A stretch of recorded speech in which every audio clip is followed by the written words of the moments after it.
नमस्कार दोस्तों। आई होप आप अच्छे होंगे। आज के सेशन में हमने ग्रुप डी के कुछ प्रश्न लिए हैं और कुछ एसएससी एमटीएस जो आपके एसएससी के एग्जाम में पूछे गए, उन प्रश्नों का मैं प्रैक्टिस सेशन लेके आया हूं। उन प्रश्नों को जरा देखिए।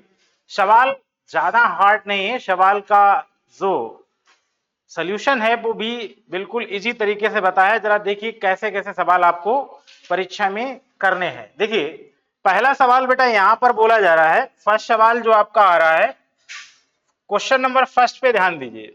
ये कह रहा है कि दो धनात्मक संख्याओं का योग 45 है और उनका अंतर 19 है, तो वो संख्याएं ज्ञात कीजिए। सबसे पहले मैं आपको तरीका बता रहा हूं ऑप्शन के द्वारा सवाल को कैसे खत्म करना। इसके बाद मैं बेसिक भी बताऊंगा, बेसिक भी समझिएगा। देखिए ऐसा करते हैं कि अगर दो संख्याओं का योग जोड़ने पर 45 मिल जाए, अंतर 19 मिल जाए, तो हमारा वही उत्तर करेक्ट होगा। हमने भैया अगर यहाँ 30 15 जोड़ा तो 30 15 45 तो हो गया। अगर 30 से 15 जाएगा तो आपका 15 बचेगा, यानी अंतर जो है भैया 19 नहीं आएगा। तो विकल्प नंबर ए जो होगा वो गलत हो गया। आई होप आप इसको आप समझ पाए होंगे। दूसरा ऑप्शन आपके पास बी है, ये 32 और 13 लिखा। अगर आप 32 और 13 को जोड़ोगे तो 32 और 13 जोड़ने पे 45 होगा, और 32 से अगर आप घटाओगे 13 तो 19 बचेगा। कैसे भैया, यहां 12 से जाएगा 3 तो 9 बचा, और यहां 2 से 1 जाएगा 1, यानी हमारा जो उत्तर होगा वो होगा B for ball. B is the right answer. ये मैंने आपको ऑप्शन से बताया कि जोड़ने पर 45 मिले, घटाने पर 19 मिले, तो हमारा जो विकल्प का उत्तर होगा बी, यानी आंसर इस सवाल का बी सही होगा। अच्छा, इसको अब हम बेसिक से करते हैं, जरा ध्यान दीजिए। अगर दो धनात्मक संख्याएं हैं बेटा, तो हमने एक ए ले ली, दूसरी बी, इनका योग 45 हो गया, तो भैया हमने 45 लिखा। अब की बार बोला जा रहा है कि इनका जो अंतर है, वो आपके पास 19 बताया जा रहा है। तो अंतर अगर मान लीजिए a माइनस बी लिखोगे, ये 19 हो जाएगा। ये एक इक्वेशन बन गई, एक ऊपर इक्वेशन आ गई, एक नीचे इक्वेशन आ गई। अब अच्छा, यहाँ a और b के मान निकालने हैं। a और b के मान कैसे निकालने हैं? एक बार आप जोड़ के आधा करेंगे तो a मिलेगा, और एक बार आप घटा के आधा करेंगे तो b मिलेगा। कैसे जोड़िए, देखिए जब इसको आप जोड़ोगे तो ये हो जाएगा 9 5 14, और इधर हो जाएगा आपका कितना भैया 54, और यहाँ b भी कैंसिल हो जाएगा। ये आपके पास 2a आया, तो यहाँ पर 9 5 14 की 4 एक कैरी, और ये आपका हो जाएगा भैया 64। कितना हो जाएगा 64। यानी हमें पता चला कि एक बार जब हमने दोनों समीकरणों को जोड़ा तो 64 मिला, और 64 का जब आप आधा करोगे तो भैया 32 आएगा। यानी ए का उत्तर हो गया भैया 32, यानी ए बराबर हमारे पास आया भैया 32। अब हमें बी अगर निकालना होता तो बी निकालने के लिए क्या करना है, आपको 45 से 19 घटाना है। तो जब आप बी निकालोगे, 45 से 19 घटाओ, 15 से गया 9 तो 6 बचा, 3 से जाएगा 1 तो 2 बचेगा, और इसका भैया आधा करेंगे तो आधा करने पे ये मिल जाएगा 13। तो आई होप आप इसको समझ पा रहे होंगे। मैंने दो तरीके बताए, एक तो आप इसे ऑप्शन से कर सकते थे, दूसरा भैया हमने इसको बेसिक बताया कि जो योग दे रहा योग लिखा, अंतर दिया गया अंतर लिखा। और दो इक्वेशन जब सेम सेम आती, इनको हल करने का तरीका क्या है कि एक बार जोड़कर आधा करेंगे तो ए वाला वैल्यू होगा, एक बार जब घटा के आधा करेंगे तो बी वाला वैल्यू होगा। इस प्रश्न में जो उत्तर होगा भैया वो B is the right answer. I hope आप समझ पाए। अब इसी क्रम में दूसरा सवाल है, दो धनात्मक संख्याओं का योग 44 और उनका अंतर 16।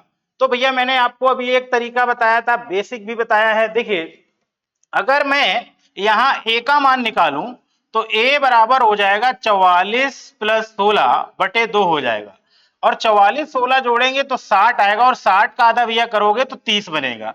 यानी 30 एक ही विकल्प में दिख रहा, विकल्प नंबर हो गया सी। सी इज द राइट आंसर। दूसरा आपको चेक करने की जरूरत नहीं, तो उत्तर होगा भैया सी वाला। C is the right answer. I hope आप इसको आप समझ पाए होंगे।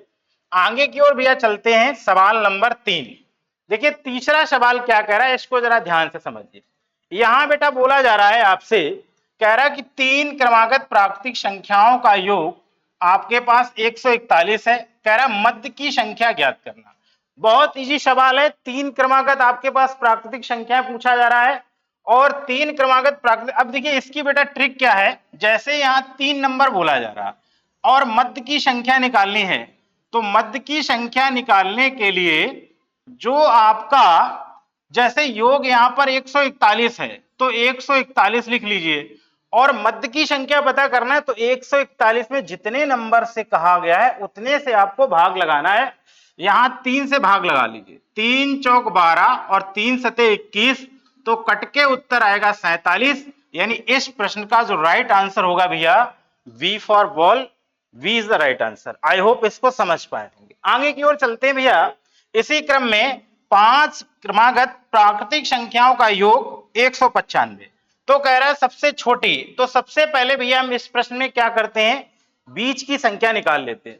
जब भैया मध्य की संख्या निकालोगे तो मध्य की संख्या निकालने के लिए 195 ऐसे लिख लीजिए। अच्छा, कितनी संख्याओं की चर्चा कर रहा है भैया, 5 संख्याओं की।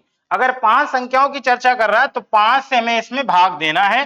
5 से भाग कर लीजिए, 5 तियो 15, 4 बचा, 5 नेम हो गया 45। यानी भैया बीच की संख्या जो आ गई वो 39 आ गई। अच्छा, 5 क्रमागत प्राकृतिक संख्याएं कह रहा है, बीच की संख्या अगर मान लीजिए 39 है और 5 कुल संख्याएं हैं, तो भैया 2 पीछे होंगी 2 आगे होंगी। तो अगर पीछे की ओर आओगे तो ये वाली 38 हो जाएगी, ये वाली भैया 37 हो जाएगी, इसके आगे जाओगे तो 40 आएगी और इसके जाओगे आगे तो 41। आपसे प्रश्न में सबसे छोटी संख्या कहा गया है, तो छोटी संख्या आप देख पा रहे होगी 37। यानी इस प्रश्न का जो राइट आंसर होगा भैया वो 37 होगा। तो हम लोग उत्तर नंबर जाएंगे सी पर, सी इज द राइट आंसर। आगे की ओर चलते हैं भैया। सवाल नंबर आप देखोगे 5। अच्छा, 5वां सवाल क्या कह रहा है जरा ध्यान से समझिए, बिल्कुल इजी प्रश्न है। यहां बेटा आपको क्या कह रहा है, 49 92 में डिवाइड करना है 624 और -10, इसका मान पूछा गया। तो भैया आपको क्या करना है, सबसे पहले डिवाइड मान लीजिए, ऐसे लिख लीजिए 49 फिर 92, और इसके बाद 4 ये 624 लिखना है, फिर इसके बाद -10 करना है। तो देखिए 624 का पारा बड़ा है, ऐसा कोई नंबर लेते हैं जिससे दोनों नंबर आसानी से कट सके। तो हमने भैया अगर 6 ले लिया, 6 से मैं डिवाइड कर रहा हूं, ये यहां करोगे 6 अट्ठे 48 और 6 तियां आपका 1 बच गया, 6 तियां 18 हो गया और 6 दूनी भैया 12। इसको काट लीजिए, 6 एकन 6, फिर 0 हो जाएगा, 6 चौक 24। आई होप आप इसको समझ पाए होंगे। इसके बाद 8 से अगर आप काटोगे, 8 से काट लीजिए, 8 एकन 8, 8 तियां हो गया भैया 24। इसको काटोगे तो 8 एकन 8 और 8 चौको 32, ये मिल गया 104 बटे 13 -10, तो 13 अट्ठे 104 होता है। यानी 8 से अगर भैया 10 घटाओगे -2 इज द वी वाला विकल्प है। तो हमारा जो राइट आंसर होगा B for ball, B is the correct answer. I hope आप इसको समझ पाओगे। वैसे इसी क्रम में ये देखिए, जैसे यहां भैया आपको पास 26 20 दिया है और कह रहा भैया 131 से भाग देने पर 10 घटाना है। 131 दूना 262 होता है भैया। तो यहां भैया मिल गया 20 और 20 से आपको 10 घटाना है, तो उत्तर हमारा होगा 10 और वो भी प्लस वाला। तो हम लोग उत्तर जाएंगे सी पर। इस प्रश्न का जो आंसर होगा सी इज द राइट आंसर। आगे की ओर चलते हैं भैया। सवाल नंबर 7 देखिए क्या कह रहा है। 7वें सवाल में बोला जा रहा है कि दो अलग अलग योजनाओं में समान राशियों से समान ब्याज दर क्रमशः 6 वर्ष और 10 वर्ष के प्राप्त आधार पर साधारण ब्याज ज्ञात करना। अब देखिए भैया यहां पर राशि भी समान हो गई, राशि समान हो गई, ब्याज दर भी समान है। जब सब समान हो जाएगा तो जो वर्षों का दिया जा रहा है यही वर्ष आपके क्या होंगे, साधारण ब्याज होंगे। तो अगर मान लीजिए यहां पर हमने मान लिया एक राशि x है, ठीक है भैया, और इसमें समान आपका आ रहा है ब्याज, समान आपका समान दर, समान ब्याज की दर है, दर को हमने r मान लिया, और इसमें जितना वर्ष है वो 6 वर्ष, तो 6 का गुणा रेशियो ले लें। फिर देखिए x है, फिर रेट सेम है, इसके बाद आपका 10 है। आई होप आप समझ पा रहे कि दोनों प्रश्नों में आपका समान राशि है, समान दर है। तो समान राशि में अगर ये x और r है और वर्ष इसमें 6 वर्ष है, दूसरे वाले में x और r तो आएगा लेकिन वर्ष चेंज है, तो आप इसमें रेशियो चाहिए। तो आप देखेंगे कि ये वाले ये आपस में कैंसिल हो गए, 2 से काटोगे 3, 2 से काटोगे 5, तो हमारे इस प्रश्न का जो आंसर होगा भैया 2:5। तो 2:5 इस प्रश्न में उत्तर नहीं है, तो इसका मतलब है, अच्छा 3:5। सॉरी, आप देख पा रहे 2 से काटा है तो ये 3 बचा है, तो 3:5, यानी इस प्रश्न का जो आंसर आएगा भैया वो 3:5 होगा। तो हम लोग विकल्प नंबर ए पर जाएंगे, ए इज द करेक्ट आंसर। अच्छा, आपको शायद साधारण ब्याज का फार्मूला मालूम होगा, मैंने भैया वही वाला लगाया है। साधारण ब्याज बराबर आपका होता है PRT अपॉन 100, जहां तक आपने भी भैया पढ़ा होगा। और इसी फार्मूले में हमने क्या किया, वैल्यू को कैलकुलेट किया है। यहां जितना मान कांस्टेंट था उनको कांस्टेंट रखा। आई होप आप इसको समझ पाए होंगे। आगे की ओर चलते हैं भैया। अगला सवाल 8वां कह रहा है, एक निश्चित राशि पर 5% और 8% की दर से 6 वर्ष और 3 वर्ष के लिए अर्जित साधारण ब्याज का अनुपात कितना होगा। अच्छा, इसमें भैया राशि जो है वो कांस्टेंट हो गई। जब एक निश्चित राशि कांस्टेंट हो गई तो इसका मतलब है कि समय और रेट का मल्टीप्लाई कराना है। तो यहां देखोगे 5% ये है, इसका वर्ष 6 है, तो 5 गुणे भैया 6 करा लो, 6 पंचे 30% हो गया, रेशियो लगा लीजिए। यहां करोगे 8 और 8 गुणे 3 करोगे तो 8 तिया भैया हो जाएगा 24। अब देखिए इसको अगर कैंसिल करोगे तो ये भैया आपका 6 से काट लिए, 6 पंचे 30 हो गया और 6 चौक आपका हो जाएगा भैया 24। तो इसमें जो अनुपात आएगा वो अनुपात होगा भैया 5:4। आई होप आप समझ पाए होंगे। तो हम लोग विकल्प नंबर जाएंगे किस पे भैया, बी पे जाएंगे। आंसर जो होगा भैया वो कितना होगा, अच्छा ये, हाँ ठीक है, विकल्प नंबर आपका भैया B is the right answer. I hope आप इसको समझ पाए होंगे। आगे इसी क्रम में आगे क्यों चलते हैं, सवाल नंबर 9। देखिए 9 पढ़िएगा। 9 क्या कह रहा है, कह रहा हुआ है छोटी से छोटी संख्या कौन सी है जो 4, 6, 9, 12 और 14 से पूर्णतया विभाजित हो जाए। बहुत इजी सवाल है। अगर आप बाई ऑप्शन करते हैं तो परीक्षा में जल्दी करेंगे।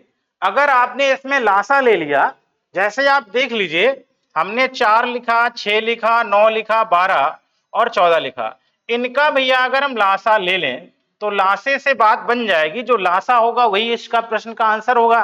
तो आप देखिए अगर मैं 14 का भाग लगाऊं तो 14 से तो शायद ए भी कट जाएगा और इसके बाद यहां पर 14 से ये कट जाएगा। इसके बाद अगर आप 4 से देखोगे तो 4 से नहीं कटेगा, क्योंकि 4 से भी भाग देना पड़ेगा, है ना भैया। तो आपको क्या करना है, देखिए जहां तक होगा उत्तर तुम्हारा 252 होगा। अगर ऑप्शन में आप चेक करेंगे 14 एकन 14, कितना बच गया भैया, 11 बचा। 14 एकन 14 और 14 जब 11 बचा है तो 100 कितना होगा 12, और 14 के पहाड़े में भैया 112 आता है।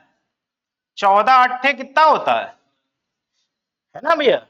तो यानी कि यहां पर ये जाएगा। अब अच्छा बेसिक कैसे करना देख लीजिए। सबसे पहले लासा ले रहे, ध्यान देना बेटा, लासा कैसे लेना, सबसे पहले 2 लिख लो, 2 दूनी 4, 2 तिया 6, 2 छंग 12, 2 सत 14। इसके बाद भैया 2 फिर लिख लीजिए, 2 खत्म हो गया, ये आ गया 3। अच्छा इसके बाद भैया 3 लीजिए, 3 से 3 कट गया, 3 त्रिका 9 और एक भैया एक 3 आ जाएगा, एक भैया आपका 7, ये लासा हो गया। तो गुणा कराइए भैया, 2 दूनी 4, 4 तियो 12 और 12 तिया 36। 36 में आपको 7 का गुणा कराना है, तो 7 छंग 42 और 7 तिया 21 और 4 हो जाएगा भैया 25। यानी हमारा जो राइट आंसर होगा वो 252। यानी उत्तर लोग हम लोग उत्तर पे जाएंगे, D is the right answer. 2 तरीके हैं, एक तो भाग, दूसरा हमने लासा लेके बताया। आगे की ओर चलते हैं। 4 अंकों की वह छोटी संख्या ज्ञात कीजिए जिसे 24, 40, 56 को पूर्णतः विभाजित किया जा सकते। बिल्कुल सेम सवाल है भैया।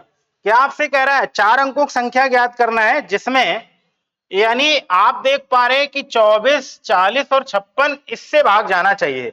तो अच्छा एक चीज मुझे बताइए, जैसे ये 24 है और इसके बाद ये 40 है और इसके बाद ये 56 है, तो इस प्रश्न में अगर हम इनके फैक्टर कराते हैं, इन प्रश्न में अगर हम इनके फैक्टर कराते हैं तो फैक्टर कराने पे 8 आपको कॉमन मिलेगा। देखिए 8 तिया 24 हो गया, फिर इसके बाद 8 पंच 40 हो गया और 8 सते 56 हो गया। तो यहाँ 8 8, तो सबसे पहले 8 का रूल चेक कर लेते हैं कि 8 किस में भाग जाएगा, उसके साथ आंसर टिक करते हैं। अच्छा भैया अगर हम यहाँ 8 का रूल कहता कि लास्ट के 3 डिजिट में भाग जाना चाहिए, पहला इज द ड्राइंग, पहला जो है वो गलत हो गया क्योंकि 3 में भाग नहीं गया। दूसरा वाला भैया देखेंगे यहां पर 4 अंकों की छोटी पूछ रहा है। अच्छा इसमें भाग अगर लगाएं 8 का, 8 अटे 64 और 8 पंच 40, यानी यहां तो भाग चला जाएगा, लेकिन भाग तो जाएगा भैया, ये अभी बड़ी संख्या है। इसके बाद आगे चेक करते हैं, ये यहां पर 240 ले लेते हैं। 240 में 8 का भाग करेंगे तो 8 या 24 और पूरा कट भी रहा भैया। इसके बाद देखोगे 8 सते 56, यानी इसमें भी भाग जा रहा है, इसमें भी भाग जा रहा है, इसमें। अब इन तीनों में जो बड़ी संख्या होगी वही प्रश्न की आंसर बनेगी, इन तीनों में बड़ी संख्या। अच्छा एक और बेटा फैक्टर चेक कर लेते हैं, क्योंकि अगर इसमें 4 2 6 4 2 6 1 7, इसमें आप देखोगे 3 का भाग नहीं जाएगा। अच्छा इसमें 7 का भाग और चेक कर लेते हैं, 7 दूनी 14 और 7 इसमें भी नहीं जाएगा। अच्छा यहां भाग अगर करते हैं तो यहां भाग कितना हो जाएगा, 7 एकन 7 और 5 और यहां 54, तो इस नंबर में भी 7 का भाग नहीं जाएगा। यानी यहां पर अगर आप देखोगे तो बेटा इसमें आप कुछ ना करिए, लासा ज्यादा इजी रहेगा। इस प्रश्न में आपको लासा ले लेना है, वो ज्यादा सरल पड़ेगा, क्योंकि डिवाइड करके या तो चेक करो या फिर लासा से चेक करो। तो अगर यहां पर आप देखोगे इनके फैक्टर में आया था 8 गुणे 3, इसमें था 8 गुणे 5 और इसमें था भैया 8 गुणे 7। सबसे पहले 8 उठा लो, यहाँ 3 बच गया, यहाँ 5 बच गया, यहाँ 7, बस यही भैया मल्टीप्लाई है, वही तो पूर्णतः डिवाइड होगी। तो यहाँ पर क्या करें, 8 40 और 40 तियां हो जाएगा आपका कितना भैया 120 और गुणे करना 7, तो 12 सते 84, 12 सते 84, 1 0 हो रहेगा। तो भैया इसका मतलब है 4 अंकों की संख्या बनानी 84। अब देखिए 84 21 से कटेगा, तो 21 से कटने वाला नंबर जो होगा वो आपका यही वाला विकल्प है। इसमें सारे विकल्पों को जितने भी नंबर हैं 24 40 56, वो इसको आराम से डिवाइड करेंगे, तो उत्तर हमारा होगा भैया इसमें B, B is the right answer. I hope आप समझ पाए होंगे। आगे की ओर चलते हैं, सवाल नंबर भैया 11 देखिए, 11 क्या कह रहा है, इसमें कह रहा है 10 फैक्टोरियल के अंत में क्रमागत शून्यकों की संख्या कितनी होगी। ये ग्रुप डी में सवाल पूछा गया है। तो ऐसे प्रश्न को बनाने के लिए जितना आपको दिया गया उसमें आप 5 का भाग लगा दीजिए। 10 फैक्टोरियल में 5 से अगर आप काटोगे 5 दूनी 10, यानी 2 गया, 2 बार 5 दूनी 10 पूरा कट गया। अगर ये 5 से थोड़ा छोटा आता, अगर ये थोड़ा 5 से छोटा आता तो 5 का तो भाग जाएगा नहीं, तो अब इसके आगे इसमें नहीं कर सकते हैं। अगर 5 से ये बड़ा आता जैसे 6 7, तो एक बार और ट्राई करते। तो हमारा जो उत्तर होगा भैया वो B is the right answer, यानी इस प्रश्न का जो आंसर बनेगा 2 उत्तर इज राइट से। आगे की ओर चलते हैं, जैसे भैया ये 50 फैक्टोरियल के अंत में क्रमागत शून्यकों की संख्या कितनी ये पूछा जा रहा है। तो सबसे पहले 50 लिखा, 5 का भाग दिया तो 10 बार गया। अच्छा 10 तो और आ गया, अभी 10 में 5 का और भाग लगा लीजिए, 5 दूनी 10 तो 2 मिल गया, यानी 10 पहले मिला 2 अब मिला, तो 10 और 2 मिलके हो गया भैया 12। यानी इस प्रश्न का जो उत्तर होगा B, B is the right answer, यानी यहां जो शून्यकों की संख्या होगी वो 12 होगी। आई होप इसको आप समझ पाए होंगे। आगे की ओर चलते हैं, सवाल नंबर 13 देखिए भैया क्या कह रहा है।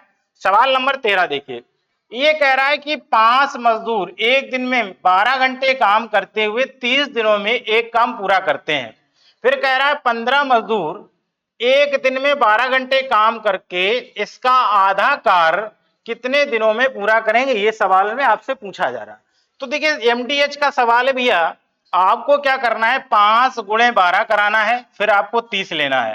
यानी अगर हम एक दिन का काम बनाए तो 5 गुणे 12, 5 गुणे 12 गुणे 30 हो गया। दूसरा वाक्य है 15 मजदूर एक दिन में 12 घंटे करते हैं, तो बराबर लिख लीजिए 15 गुणे 12, और कितने दिन में पूरा करेंगे तो मान लेते हैं 1 दिन में। अच्छा ये आप देखिए, इस कार का मुझे आधा कार कराना है, इसका आधा कार कितने दिन में पूरा होगा, ये सवाल में आपसे पूछा जा रहा। तो इधर वाला तो पूरा कार है, इधर वाला आधा कार है। देखिए 12 से 12 कैंसिल कर लो, 15 से काटोगे 2 बार, तो ये हो जाएगा आपका भैया कितना, इसके बाद ये आ जाएगा 15, 15 दूनी 30। अब ये 2 आया, ये 5 आया, तो 5 दूनी हो गया 10, 2 ऊपर भेज दोगे तो ये हो जाएगा 2x, 2 से काटोगे तो ये 5 आएगा। यानी एक कार होता तो 10 दिन में, लेकिन आधा कार कराना है तो ये भैया 5 दिन में कंप्लीट होगा। यानी इस प्रश्न का जो उत्तर होगा भैया वो कितना हो जाएगा, 5 दिन। यानी हम लोग विकल्प नंबर जाएंगे बी पर, B is the right answer. I hope इसको समझ पाए। आगे की ओर चलते हैं भैया, 10 मजदूर 10 घंटे प्रतिदिन काम करके एक कार को 30 दिन में करते हैं। 25 मजदूर 6 घंटे प्रतिदिन काम करके आधा कार्य कितने दिन में करेंगे, सेम सवाल। तो वही चीज यहां भी भैया करना है आपको, 10 गुणे 10 लिख लीजिए, फिर 30 दिन तक काम किया बराबर लिख लो। यहां 25 हो गए, 6 घंटे कार्य किया, और आधा कार्य कराना कितने दिन में, तो पहले पूरा निकाल लेते हैं फिर उसका आधा कर लेते हैं। काटिए भैया, देखिए 6 से कटा ये 5 बार, 5 से कट गया भैया 5 बार, 5 से कटेगा 2 बार, यानी x बराबर हो जाएगा भैया 20। अच्छा 20 तो पूरा कार्य है, आधा कार्य कितने दिन में कर लेंगे, 10 दिन में, क्योंकि इसका आधा कार्य कराना तो 2 से भाग दे दोगे तो भैया ये आ जाएगा आपका 10 दिन। तो हमारा जो उत्तर होगा भैया ए इज द राइट आंसर, जो इस प्रश्न का आंसर बना ए। आई होप इसको समझ पाए होंगे। आगे की ओर चलते हैं भैया, सवाल नंबर 14 हो गया, अब चलते हैं भैया सवाल नंबर 15 पर। देखिए 15 सवाल समझिए, under root 20 plus under root फिर 20 लिखा, फिर इसका मान पूछा जा रहा है। इस सवाल को देखिए कैसे बनाना है। सबसे पहले एक अंडर रूट में 20 आया, फिर दूसरे रूट में 20 आया, फिर अगले रूट में 20 आया, और ये डेट का मतलब हो गया कि ये प्रश्न जो है वो अनंत तक गया। अच्छा ऐसे प्रश्न को करने के लिए आपको क्या करना है, दी गई नंबरों को ऐसा ब्रेक करना है कि इनका अंतर या तो 1 आए या फिर 2 आए। दिए गए नंबरों को ऐसे ब्रेक करना है या तो इनका नंबर 1 आए या 2 आए। तो अगर हम भैया 20 के फैक्टर करा लें तो ये होता भैया 4 पंचे 20, और अगर इनको घटाओगे 4 से 5 तो 1 का अंतर आएगा, यानी हमारा जो फैक्टर आया 1 4 हुआ 1 5। ये मैं इसका ट्रिक बता रहा हूं। तो आप जब प्लस वाली वैल्यू आएगी तो प्लस वाली वैल्यू में आपको बड़ा नंबर लिखना है। तो हमारे इस प्रश्न का जो आंसर होगा वो 5 होगा। तो हम लोग विकल्प नंबर जाएंगे बी पर, B is the right answer. I hope आप समझ पाए होंगे। आगे की ओर चलते हैं, इसमें लिखा है कि 42 फिर अंडर रूट माइनस और अनंत तक का ये भी बना रहा है। अच्छा माइनस वाले प्रश्न में क्या करना है, सेम कंडीशन ये है, माइनस वाले में छोटी संख्या लिखनी है। अगर मैं 42 के ऐसे गुणनखंड करूं जिनका अंतर 1 या 2 आए तो आप कहोगे गुरुजी 6 सत्ते 42, 6 और 7 का अंतर भैया 1 आएगा, और 1 में 6 अंतर 1 आया तो हमारे पास छोटा वाला होगा 6, बड़ा वाला 7। प्रश्न में माइनस चल रहा था तो इसका मतलब हो गया है कि जो उत्तर होगा 6, 6 इज द राइट आंसर। तो हम लोग विकल्प नंबर जाएंगे B, B is the right answer. I hope आप समझ पाए होंगे। आगे की ओर चलते हैं भैया, सवाल नंबर 17 देखिए। 17 क्या कह रहा है, पहली 5 पूर्ण संख्याओं होल नंबर का गुणनफल क्या होगा। पहली 5 पूर्ण संख्या है तो गुणनफल भैया 0 आएगा। कैसे 0 आएगा, आप जानते हैं होल नंबर, आप जानते हैं कि पूर्ण संख्याएं भैया 0 से स्टार्ट होती। कहां से स्टार्ट होती हैं, 0 से। तो पहली भैया 0 हो गई, दूसरी 1, तीसरी आएगी 2, चौथी 3 और 4। इनका गुणनफल पूछा जा रहा, तो जब 0 के साथ किसी का गुणा हो गया भैया तो ओवरऑल 0 होगा, यानी इस प्रश्न का आंसर होगा B, B is the right answer. I hope आप इसको आप समझ पाए होंगे। आगे की ओर चलते हैं भैया, सवाल नंबर 18 देखिए। दो सहअभाज्य संख्याओं का गुणनफल 153 है, उनका लघुत्तम समापवर्तक ज्ञात करना है। अच्छा भैया सहअभाज्य संख्याएं का गुणनफल 153 है, तो अगर आप यहां पर 153 जो लिखा गया है, अगर हम इसमें 1 ले लें, 1 और 153 ये दोनों सहअभाज्य संख्याएं हैं। अगर हम भाग देंगे तो पूरा नहीं। अब इन दोनों का अगर हम लासा पूछे आपसे तो आप कहोगे कि गुरुजी इसका जो लासा है वो आपका 153 होगा। कितना होगा बेटा, 153। तो हमारा जो उत्तर जाएगा भैया सी पर जाएंगे, यानी राइट आंसर जो होगा भैया C is the correct answer. I hope इसको आप समझ पाए होंगे।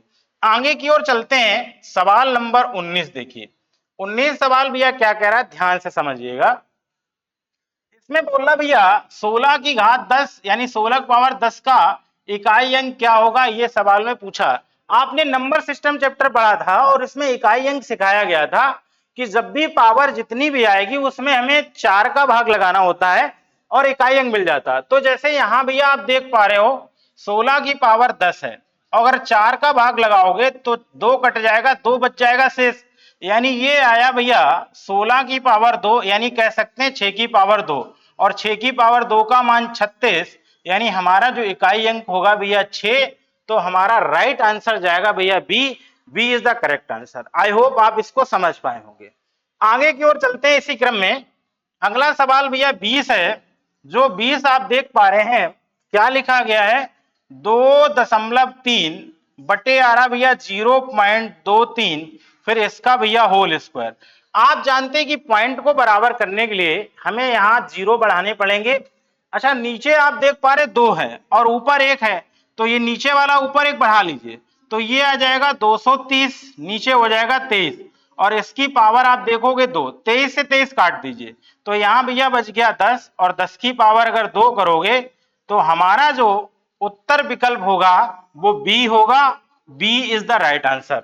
आई होप आप इसको आप समझ पाए होंगे। अच्छा, आगे सवाल की ओर चलते हैं।